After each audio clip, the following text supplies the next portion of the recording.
Ya, Assalamualaikum warahmatullahi wabarakatuh. Halo teman-teman pendengar setia, selamat datang di episode terbaru podcast kami. Hari ini kita akan membahas topik yang sangat menarik dan relevan dengan perkembangan zaman, yaitu pemanfaatan teknologi dalam dakwah dan dampak sosialnya.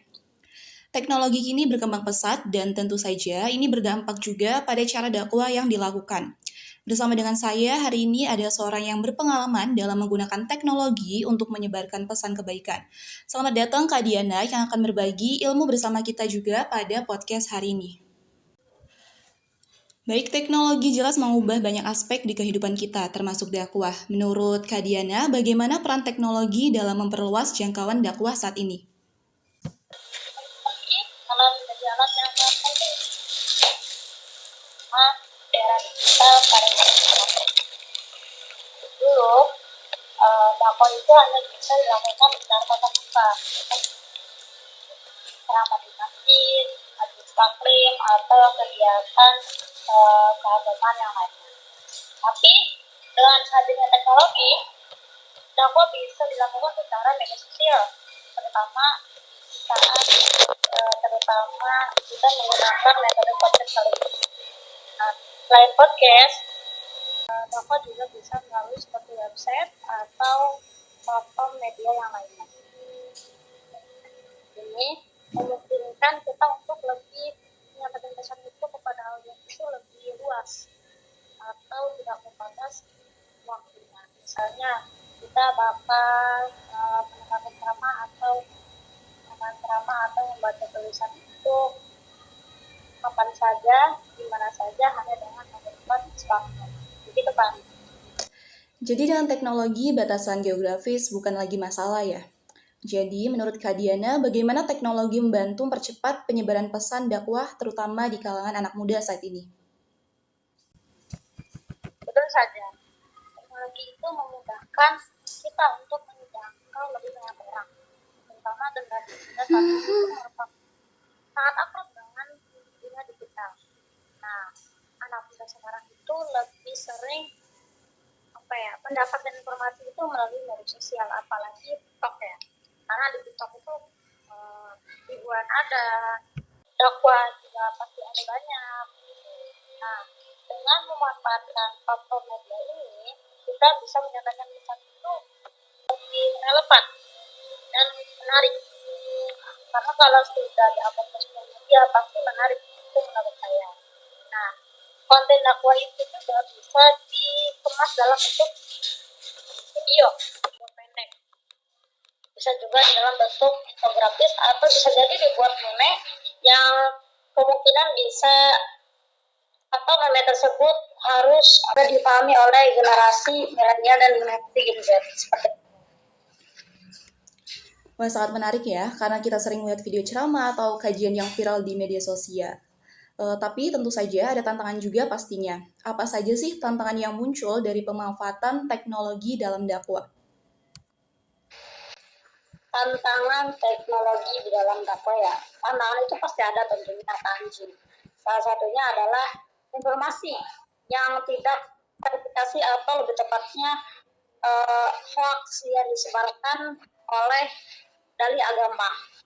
Karena kan penyebaran informasi di internet itu sangat cepat ya kan, Ju. Kalau kita nge-share satu menit, kalau menurut orang-orang itu menarik, pasti sangat viralnya cepat gitu. Nah, maka dari itu, kita harus lebih berhati-hati dalam memfilter mana konten dakwah yang memang benar-benar sahih, atau mana konten yang benar-benar si ustadz atau si ulama itu merupakan punya sanad. Nah, jadi konten tersebut tidak disalahkan atau bahkan disebarkan dengan niat yang tidak baik. Gitu. Nah, untuk tantangan yang lainnya adalah kualitas pesannya mungkin ya. Karena dengan semakin banyaknya dakwah itu sendiri, kualitas dakwah itu juga bisa perlu dijaga. Ada risiko bahwa dakwah bisa menjadi sekedar konten viral tanpa memperhatikan kedalaman atau kebenaran ajaran. Nah, disinilah pentingnya ketika kita ingin informasi itu harus hati-hati di dalam memilih platform yang digunakan bersifat digital. Seperti itu, Kak. Baik, jadi ada resiko munculnya informasi yang salah ya ternyata. Terkait itu, bagaimana cara kita sebagai pendakwah atau audiens konten dakwah yang untuk bisa memastikan bahwa apa yang kita sampaikan atau yang kita terima itu adalah informasi yang benar? Oke. Ada beberapa hal yang bisa kita lakukan ya. Pertama, pastinya sumbernya itu terpercaya. Misalnya, kita harus memperhatikan apakah konten tersebut itu datang dari ustadz atau ulama yang dikenal memiliki kredibilitas atau enggak. Soalnya banyak sekali channel YouTube atau akun media sosial atau bahkan website mungkin tidak memiliki otoritas keagamaan, sehingga menyatakan informasi itu mengatasnamakan dakwah.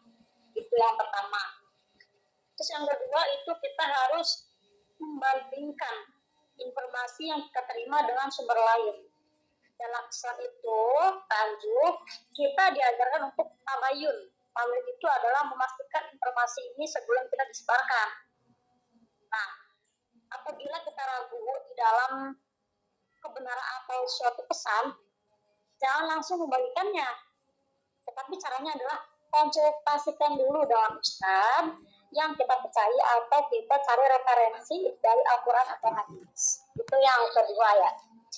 Ada lagi yang terakhir atau yang ketiga yaitu kalau kita sebagai pendakwah yang menggunakan teknologi, misalnya kita nanti jadi pendakwah, contohnya Ustazah Mumpuni ya.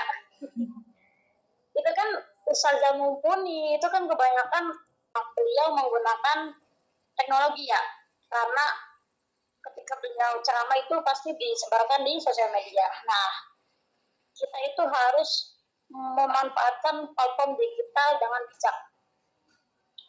Misalnya sebelum menyebarkan konten, lakukan riset terlebih dahulu atau diedit terlebih dahulu, dan cek kembali sumber-sumber referensinya.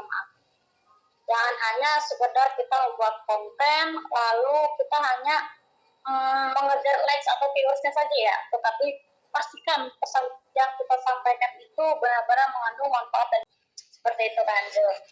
Baik, jadi sebagai pendakwah, kita punya tanggung jawab yang besar untuk memastikan informasi yang kita sampaikan supaya benar-benar akurat. Nah, dari segi dampak sosial, bagaimana Kak Diana melihat pemanfaatan teknologi dalam dakwah ini mempengaruhi masyarakat kita pada masa sekarang? Oke, dampak sosialnya ya kan Jo. Dampak sosialnya itu dari pemanfaatan teknologi dalam dakwah itu sangat besar tentunya. Salah satu dampak positifnya adalah kita bisa meningkatkan aksesibilitas kita terhadap pengetahuan agama. Sebelumnya, banyak orang yang mungkin sangat sulit untuk datang ke kajian karena keterbatasan waktu atau karena keterbatasan jarak. Namun sekarang kita itu bisa mengikuti kajian itu secara online, baik melalui YouTube, Zoom, atau aplikasi lainnya. Nah, kita juga zaman sekarang juga bisa melakukan dengan cara live streaming. Live streaming itu memudahkan kita untuk lebih berinteraksi yang lebih hidup. Contohnya, ketika live streaming kan kita lebih bisa tanya jawab secara real time ya, Kanji ya. Iya benar. Nah, disitulah dampak sosialnya. Selain itu, teknologi juga memudahkan dakwah dalam situasi darurat atau bencana. Contohnya kayak bencana kemarin ya COVID-19, ketika di masjid-masjid, di tempat-tempat itu tidak bisa digunakan untuk berkumpul, dakwah tetap bisa berjalan melalui platform digital atau melalui sosial digital. Banyak pengajian dan ceramah yang beralih ke format pada waktu saat itu, sehingga masyarakat tetap bisa mendapatkan ceramah rohani di tengah keterbatasan fisik. Namun, ada juga dampak sosial yang perlu diperhatikan. Dampak sosial itu apa? Dengan adanya teknologi, ada kemungkinan munculnya polarisasi atau lebih tepatnya perpecahan di masyarakat. Misalnya, ketika seorang hanya mengikuti konten dari satu pandangan saja atau menolak dari pandangan lain, itu bisa terjadi konflik atau kesalahpahaman antar umat Islam. Nah, teknologi juga memungkinkan orang untuk mencari informasi yang sesuai dengan pandangan mereka sendiri. Kadang-kadang bisa pandang dan menciptakan ekosistem yang eksklusif. Jadi walaupun positifnya, tapi juga ada Baik, benar sekali ya Kak Diana. Tentunya teknologi ini bisa mendekatkan, tapi juga bisa menciptakan jarak yang kalau digunakan dengan cara yang salah. Lalu bagaimana sih cara kita supaya bisa mengatasi resiko polarisasi ini, terutama dalam konteks dakwah sendiri? salah satu cara untuk mengatasi polarisasi atau lebih tepatnya perpecahan ya adalah dengan menyebarkan pesan-pesan dakwah yang bisa menghargai perbedaan. Dalam Islam, kita diajarkan untuk berpegang pada persaudaraan dan kasih sayang antar umat ya. Bahkan kepada yang berbeda pandangan dengan kita. Nah, dakwah itu harus berfokus pada persatuan dan kerukunan, bukan perpecahan ya. Selain itu, penting bagi para pendakwah untuk mengajarkan sikap kritis kepada audiensnya. Maksudnya kritis itu adalah jangan hanya menerima hanya satu sumber tanpa memverifikasinya atau mencari pandangan lain. Sikap kritis ini penting untuk mencegah kita dari sikap fanatik. Fanatik itu pengen kita sendiri terhadap satu golongan atau pemahaman tertentu. Nah, yang juga tidak kalah penting adalah dialog antar ulama dan antara pendakwah di media sosial atau platform digital itu dengan menunjukkan bahwa perbedaan pendapat bisa dibahas dengan cara yang baik dan sehat. Masyarakat akan lebih terbuka untuk menerima perbedaan dan konstruktif. Baik, jadi sikap inklusif dan dialog yang terbuka sangat penting untuk mencegah polarisasi di tengah masyarakat. Lalu untuk pendakwah yang ingin memulai memanfaatkan teknologi, apa saran dari Kak Diana sendiri agar mereka bisa memaksimalkan potensi teknologi dalam berdakwah?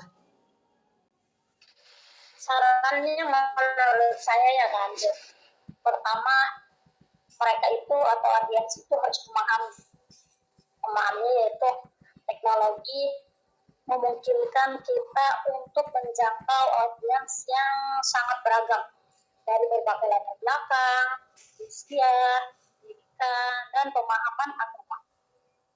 Pendakwah juga perlu menyesuaikan gaya bahasa, format, dan cara penyampaian agar lebih sesuai dengan target audiens. Ketika kita sedang berdakwah pada Gen Z, ya kita harus menyesuaikan gaya bahasa kita gitu. Ketika kita berdakwah dengan maaf orang tua, kita juga harus menyesuaikan gaya bahasa kita. Jangan sampai kita berdakwahnya ke orang tua, tetapi kita memakai bahasa-bahasa yang tidak dipahami oleh orang tua tersebut. Itu saran yang pertama. Yang kedua sarannya yaitu konsistensi sangat penting kan, Anjo. Dunia digital itu bergerak sangat cepat. Jadi pendakwah itu harus konsisten. Konsistensi itu dalam membuat konten yang relevan dan berkualitas tentunya. Jangan cuma hanya pengen viewsnya banyak atau FYP aja, jangan. Nah, jadi si pendakwah itu tidak perlu setiap hari, tapi setidaknya ada ritme yang teratur sehingga audiens bisa perhatikan dakwah kita. Nah, yang ketiga yaitu sebagai pendakwah itu kita jangan takut untuk berinovasi, jangan takut ya. Teknologi itu menyediakan banyak alat untuk berkreasi. Misalnya membuat podcast seperti sekarang kita, terus membuat video singkat, atau bisa menggunakan animasi ya. Yang penting animasi tersebut dipahami oleh generasi milenial atau generasi Gen Z. Semakin kreatifnya penyampaian dakwah, semakin besar pula kemungkinan dakwah itu diterima oleh masyarakat, terutama generasi muda saat ini yang kebanyakan itu akrab dengan sosial media. Yang terakhir, pastikan dakwah yang kita lakukan itu yang penting itu berdasarkan ilmu yang benar. Itu yang pertama. Sebagai pendakwah itu kita jangan terburu-buru dalam menyebarkan konten ingin viral. Pastikan apa yang kita sampaikan memiliki landasan yang kuat dari Al-Quran dan Hadis, sehingga kita tidak hanya menyebarkan kebaikan, tapi juga menyebarkan kebaikan. Itu yang terakhir. Baik, jadi teknologi harus dipandang sebagai alat yang bisa dimaksimalkan untuk menyebarkan pesan kebaikan. Nah, dengan tetap menjaga integritas dan kualitas dakwah yang kita sampaikan, sebagai penutup nih, bagaimana harapan Kak Diana sendiri tentang pemanfaatan teknologi dalam dakwah untuk kedepannya? Baik, harapan saya adalah semakin banyak pendakwah yang memanfaatkan teknologi secara positif dan kreatif, sehingga dakwah bisa menjangkau lebih banyak orang dengan cara menyenangkan. Selain itu, saya juga berharap teknologi ini bisa digunakan untuk menyatukan umat daripada perpecahan atau daripada ribut segala macam ya. Ini bisa kita dilakukan dengan cara menciptakan konten-konten yang mengajarkan persaudaraan, toleransi, dan cinta kasih antar sesama. Akhirnya, saya berharap kita semua, baik pendakwah maupun umat secara umum, bisa lebih bijak di dalam menggunakan teknologi, baik dalam mencari maupun menyebarkan informasi. Itu kita bisa membuat yang lebih paham agama, damai, dan saling menghargai. Itu harapan saya. Amin, terima kasih banyak Kak Diana atas ilmu dan nasihatnya. Pembahasan tentang pemanfaatan teknologi dalam dakwah ini benar-benar membuka wawasan kita, terutama bagaimana teknologi bisa menjadi alat yang luar biasa untuk menyebarkan kebaikan. Nah, untuk para pendengar, semoga pembahasan ini bermanfaat dan bisa menjadi inspirasi bagi kita semua dalam memanfaatkan teknologi dengan cara yang lebih positif, khususnya dalam dakwah sendiri. Sampai jumpa di episode berikutnya. Terima kasih karena telah mendengarkan podcast kami hari ini.